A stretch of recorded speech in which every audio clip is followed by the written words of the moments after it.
Okay, thank you, and good afternoon to everybody. My presentation is somehow very well linked to the one that Paolo Riva just held before me, because I will just summarize which is the one of the challenges we have in Italy about sustainability of existing concrete construction. And we are facing these looking at two aspects. One is the seismic risk, because we are in a territory which is at high hazard with different intensity expected, but we also have a problem of energy consumption, so energy demand. This is an issue on which European Commission is pushing a lot countries in order to reduce the energy demand of buildings. And we look at the building stock, which, as you can see on the left-hand side, is old, is very old, but also it's a very low energy efficiency, as a low energy efficiency. So this means that we need to look at both issues when we try to intervene and give to these existing buildings a new time, a new service expected service life. As you know, also in Italy we had earthquakes lately, and now the lesson learned is very clear. If we talk about framed RC construction, so with columns, beams, and infills, we know that the beam column joints are very critical, as well as the interaction between infills and the reinforced concrete structure is crucial, and is causing damages not only to the structure but also to the infill, and everything is included in the infills. And finally, we also have some images like this taken from the last earthquakes, where we understand that we cannot just take care of, for example, of the reduction of energy consumption without accounting for the seismic retrofit. Otherwise, we risk to have something like this. So we lose money. We try to realize interventions on the outside of the buildings, but then when earthquake comes, we lose everything. So we need to account for both problems. But why we are talking about this in a session where we discuss sustainability? Because sustainability means not only 0 kilometer materials, and green food, and so forth, but if we look at sustainability from this standpoint, we understand that sustainability means also safety, as you can see on the twisting wheels, which should be integrated with durability, and I come back to what Paolo was saying, and also they are running just by themselves, and connected with energy efficiency. So usually lately we use a triple bottom line approach, where we look at the issues related to people, to the environment, and to the economy, and we understand that the structural robustness is very, very much linked with the human health and safety, maintenance, durability, and resource efficiency. In this context, we are looking with high interest what we call local strengthening interventions. Actually, we are working on this since many years. These images are related to some tests run at the JRC in Ischia in 2005, where in partnership with Mabey, there was tested a real building under pseudodynamic test. But some advancements were done after that, because then after L'Aquila earthquake 2009, there was a large use of FRP.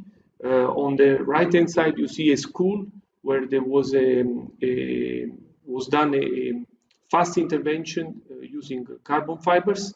And on the left-hand side, you see that if we run calculations on framed RC structures, you understand that if you take care of the beam column joints, which is the most critical part for these under-designed buildings, you can really improve a lot the behavior of the structure. So starting from this base, we have developed also with other colleagues international level guidelines on and also calculation procedures for these type of interventions. And as we work in research, there was also an important advancement in code and technical guidelines. The National Research Council issued the specific guidelines for design and construction. They are somehow very close to the ACI 440 documents, but also the building code was updated, and now we have a definition of local strengthening that was also present in the FIB Bulletin 90, where there was a definition of local strengthening just for seismic retrofit. Meanwhile, in 2016, we had the Central Italy earthquake. It was a very critical earthquake, and this school was a kind of proof of FRP.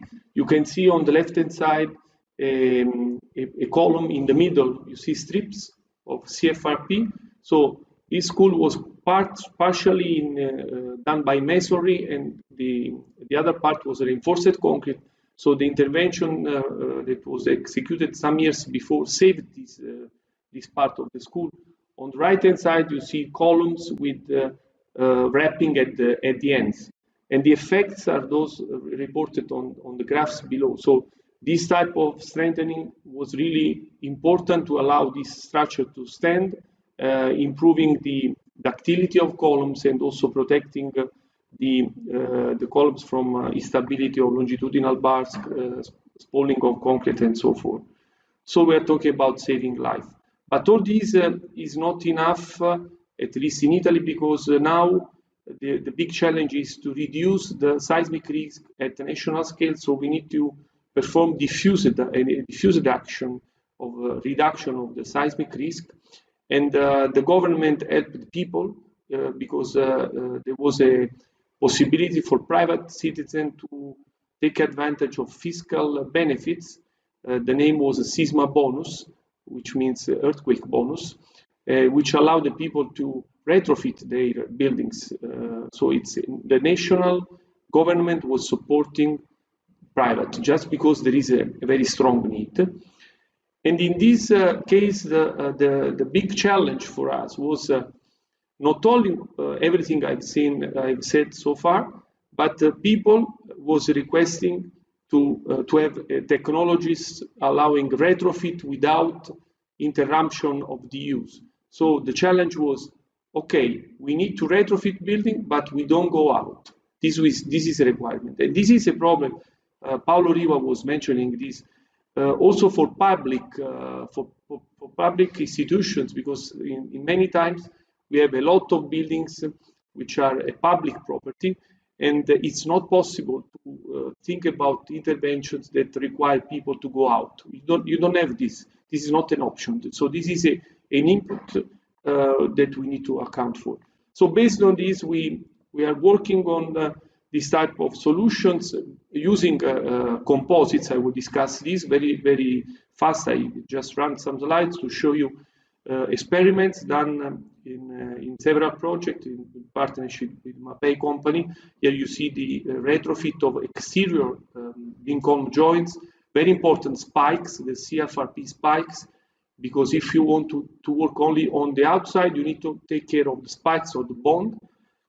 So I'm talking about something that is doable from the outside. We are not breaking infills, so people stay inside and works are performed from the outside.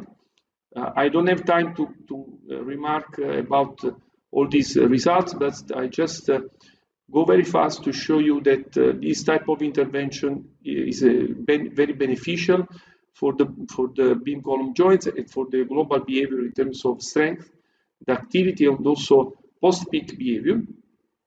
And on this also the Italian Department of Civil Protection funded research, and within this research we, in our laboratory at the University of Naples, we performed a pseudodynamic test on a real scale frame which was taken from a real building. So we imagined to bring in the lab one part of this building that was damaged on site, And as you can see, we are able to reproduce the damage in the critical part on the right hand side, the site, on the left hand side, the lab.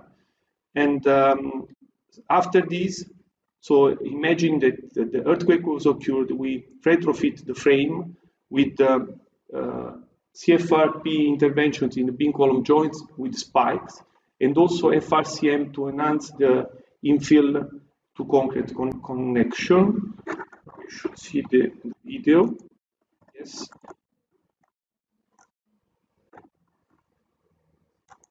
So now we see earthquake coming. On the left-hand side, the S-built. On the right-hand side, the FRP strengthened frame, which was performed very, very well. Here you can see from the graph. And going towards the conclusions, all these has to be done, as I was saying, looking at both structural target performance, but also energy performance. We are working on that with colleagues. If you are interested, I just leave you with the reference. And the Turkish earthquake just reminded us that we should work more and more, because we don't want to see all this disaster. I know I've been contacted from colleagues from Istanbul. Now in Istanbul, they have a problem very close to what we have in Italy, because now they are aiming to perform a very diffused reduction of earthquake risk in a short time with a limited amount of money. And this type of technology, I think, is very promising to do this. Thank you very much for your attention.